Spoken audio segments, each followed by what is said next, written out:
Feed your family some focus. ADD and ADHD can sometimes mean the same thing, as they are both defined as chronic conditions including attention difficulty, hyperactivity, and impulsiveness. This is an interesting definition, as the founding father of ADHD made a confession on his deathbed saying, "ADHD is a prime example of a fictitious disease." One thing that is real is that many of us feed our kids junk.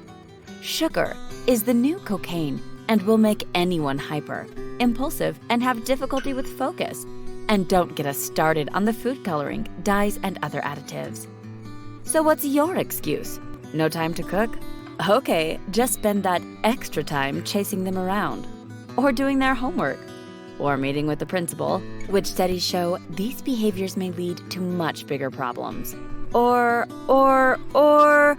just make the family tasty, healthier meals. Whether it's free recipes or fresh alkaline improved meals delivered to your door, we got you.